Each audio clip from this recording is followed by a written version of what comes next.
and tell us what the 10 spot is. Thank you. I'm so excited to be here.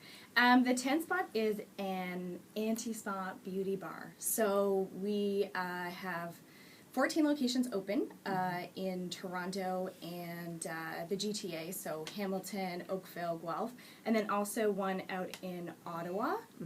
And then we also have one that's going to be coming online in our first BC out of province exciting. location. Yeah. I know, I'm so thrilled. In Kelowna, and then we've got a couple more sort of deals on the go. Wow. Because we do franchising. So you're spreading out. But We just want to go when did national. you start this?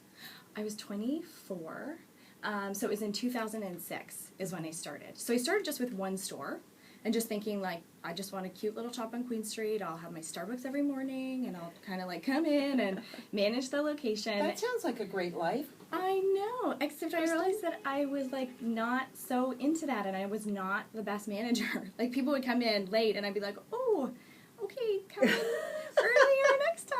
Like, I just was not, I realized that wasn't really my strongest suit, so I got a manager in there and realized that I kind of wanted to build the brand up to be something more. So. Yeah, well, when you first started, I've got to admit, and I don't know, word of mouth, things get out, and it was like, everyone's like, the best place for waxing, bar none. No, like that's right awesome. out of the gate. That's awesome. You managed to garner a reputation that fast. Yeah. It was, you know what, I honestly don't know how some of that stuff happened. Like, I actually had a half-page feature in Fashion Magazine. Maybe that's where I first saw the month it. we were open, and Yeah. I don't know, I really don't know. Well, So tell me about the anti-spa. anti-spa. Sounds like a spa to me. Yeah, well, see, Spa-ish. that's what we try. So we offer spa services, so manicures, pedicures, waxing, and facials. So for me, because we offer the spa services, I wanted people to know that we are, like, not the typical day spa. So we're not, like, fluffy robes and no pretense. You're in your own, there's no pretension in there. There's no candles or, like, whale music. So I wanted a really, like, fun, funkier sort of vibe, and to be a more social vibe. Because behind it, really one of the reasons was it was like an Easter Sunday, and I wanted, before I opened, it was a couple months before I got the idea, and I just wanted a place to go with my girlfriends where we could all sit down in the same room and get pedicures and manicures, and there just wasn't anything. So I really had the goal of making it a more, like, fun social atmosphere. There'd be, like, TVs in all the rooms, so, like, waxing rooms, you could concentrate on the show that you're watching and not the actual, like, torture and It's kind of like what a dentist does. Yeah. It's actually from my dentist. When I was a kid, my dentist had cartoons on, and I was like, this is genius. So yeah. Well, I hear that you really felt there was something missing, and you did this quickly. You were up doing a business plan at 6 a.m. You sound like our Kate Wheeler. Yeah. She does her best work between 3 and 6 a.m. It's like a fun little witching hour when everyone's asleep and you just, like, get to concentrate. Yeah, I had a little touch of OCD, I think, at the time, because I just kind of got, I went for pie with a friend of mine and was just sort of thinking, like, I know that I want a little shop on Queen Street. What's a great concept? So we just kind of hashed it out. And then I was like, okay, see you later. I'm going home. Talk to you tomorrow. And then, just wrote my business plan, like, overnight. And then also, too, I had registered my URL and did a first draft of the logo and the service menu, because I was like, well, if I'm handing in this business plan, I don't want to have my Hotmail address. Like, I need a professional, website and email address. So a lot of stuff got done that Where did the night. name come from? Because you obviously got it right away. I didn't get it right. So yeah, again, like, 1:30 in the morning trying to come up with a name, and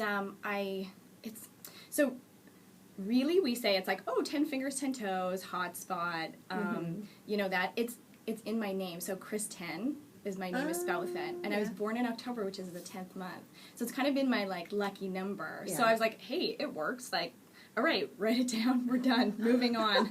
Marketing plan. So yeah, it was really quick. No focus groups. No. I was Well, like, my lucky yeah, that's number fine. is Do 7. it. Am I going to be okay going into a 10? You're gonna totally be fine. A 10 spot? A 10 spot, yeah.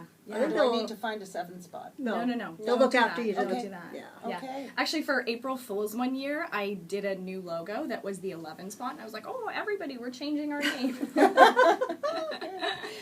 No, you've got a good thing going. So when people are coming in, I gotta say, the one I read the most about Yeah. was with the waxing. Yeah. Is that your top treatment that people, or is, like, what is? Yeah, it the is. biggie? It is. And we've actually trademarked 3 of our names. So we've trademarked the Brazili, the Thongkini, which is typically like a G, bikini G, and then also the Bumkini, which I don't even know if other people really offer it. It's kind of like doing the bikini, but then taking care of the little undercarriage back part as well. So, yeah, we do like thousands of waxes, and I think it's just because we have really strict protocols. So everybody has to do it the exact same way. That some people are faster than others, and especially they know their guests, so they know if they can apply wax to like both sides at the same time while the wax is hardening to kind of speed it along. But for the most part, it's the same protocol.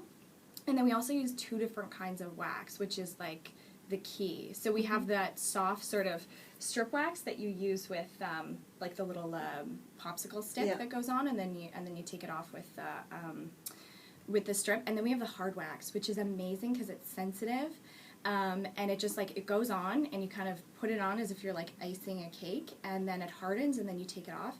And what's great about that is that normally with the strip wax, it's going to take off the first layer of skin.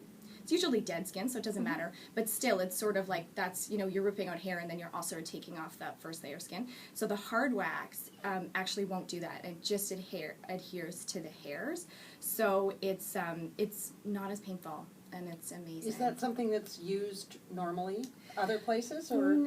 Yes and no. I would say probably no. I think a lot of people just do it with the strip because it can it's faster. Because with the hard wax, you have to wait till it hardens. And so I think in an effort to like save time and money, people just kind of, coat it all on. Like we actually heard there's a place that does like an 8-minute Brazilian. We're like, we will never do an 8-minute Brazilian because that's going to really hurt and not be the best. So does the hard wax experience. hurt? No, I don't think, you kind of like, you're Waxing ripping out hair. It's waxing going to hurt. hurts. I was going to say, it depends on your pain right? threshold, though. Some I'm not people gonna can lie. take more. Yeah. But I will say that it's a little bit exhilarating because it's a little bit painful. Waxing is exhilarating? You kind of get your endorphins going. You get a little natural My high. endorphins don't go. No. It's just like, oh, why am